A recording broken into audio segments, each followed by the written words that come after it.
everybody, welcome back to another video on my channel. My name is Nick, I do words, and I am an avid reader and writer and a therapist in the state of California. This is my channel where I talk about books.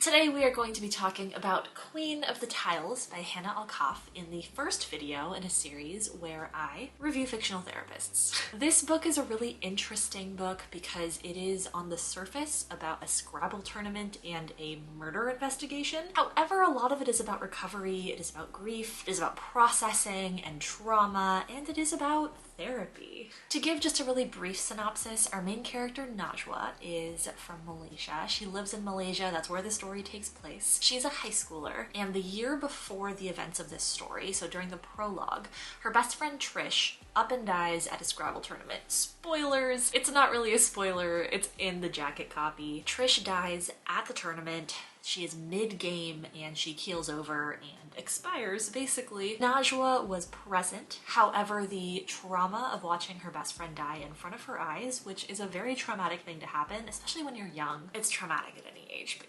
brains. We try to protect children for a reason. It causes her memories of the tournament and also of the time prior, but especially of that particular weekend, to become highly fragmented. Najwa has what we could pretty confidently consider to be PTSD from the event. It is a specific traumatic event that has caused a great impact on her emotionally, on her mentally, also on her well-being just in general. Sometimes we get the sense that she has some physical symptoms, somatic symptoms as we call them, that show up as a direct result of her PTSD. She gets very physically anxious at times, just struggles in general with being back at the scene of her friend's death and also with moving on as a human being and a young adult. Najwa does have a therapist. We don't get any therapy sessions within the actual text of the book.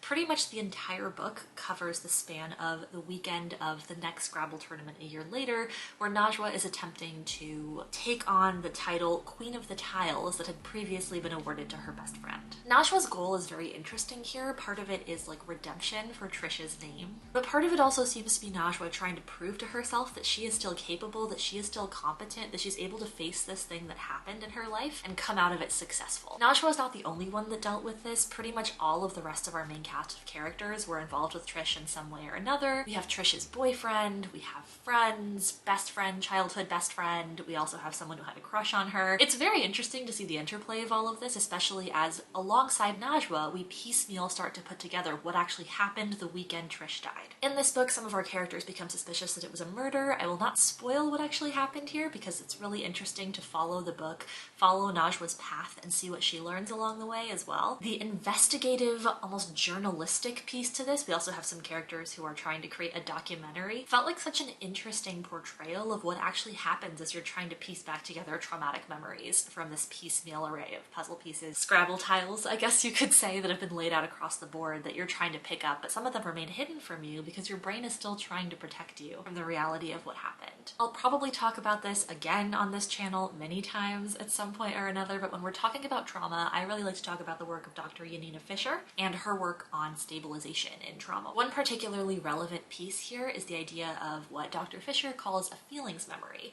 So you know how we have sense memories as people. If you're like walking by the beach and you smell the ocean air, it might remind you of being a child and building sandcastles if that was part of your childhood. You might get the scent of a perfume stuck in your head and that could bring you back into a memory. The sound of a song maybe brings you back to your childhood. These are all experiences that are very common. Dr. Fisher argues that the same thing can happen emotionally. One of the things that I learned in my neuroscience-y side of my education is the idea that, quote, neurons that fire together wire together. We are more likely to remember a set of specific sensations and emotions together than we are to remember them separately. So if I see something very traumatic and my heart is racing as I see this and I feel sick to my stomach and also emotionally I'm just crushed, if I were to witness something similar or even just remember that event, I might have that same set of reactions, and that's what we might call a feelings memory. That's where we get PTSD flashbacks, and Najwa does experience a good amount of this throughout the book. She doesn't experience many or any that I can remember, direct graphic flashbacks to what happened in the weekend of Trisha's death. However, we do get a fair amount of her remembering just the pain of loss, of losing someone, and of losing someone who was a very complicated person that Najwa didn't always even like being around necessarily, despite the fact that they were best friends. I love the complicated female friendship in this book. I love that we have a non-binary character who gives no Fs, if you will. I love that this book doesn't give us any easy answers. In fact, it really pushes Najwa to question the things that she knows, but also to believe and trust in herself, because she doesn't believe that she can trust her own memory, especially when it's blank. Najwa's path to understanding what happened that weekend is also a path to understanding how she personally can pick up her pieces and move on in a direction that's going to be healthier for her in the future. Whether she wins the tournament or not, whether she pieces together what happened to Trish exactly or not, she still needs to be able to get some kind of closure so that she can move forward. Speaking of the therapy in this book, it is very clear, I think, that Najwa got some kind of cognitive therapy with her therapist. This was not surprising to me. I think it really depends on where you are in the world and what's going on, but cognitive behavioral therapy is a kind of therapy that will probably be pretty familiar to you if you're listening to this. Maybe not as a client necessarily or as a practitioner of it, but you've probably heard it in the headlines. This is a big deal. This is the newest thing. Cognitive behavioral therapy is currently our most, I would say, prominent evidence-based practice in the United States and also globally. The manuals have been tested many times and translated into different languages. They are highly effective generally for kind of short-term support. I would say it's hard to say exactly how effective cognitive behavioral therapy is stacked up against other kinds of therapy, because in my experience it's most effective when it's used in combination with other things, specifically a multicultural lens, because cognitive behavioral therapy can lend itself to like aligning with and even augmenting the power of oppressive systems by telling people that their experience is not actually what they experienced.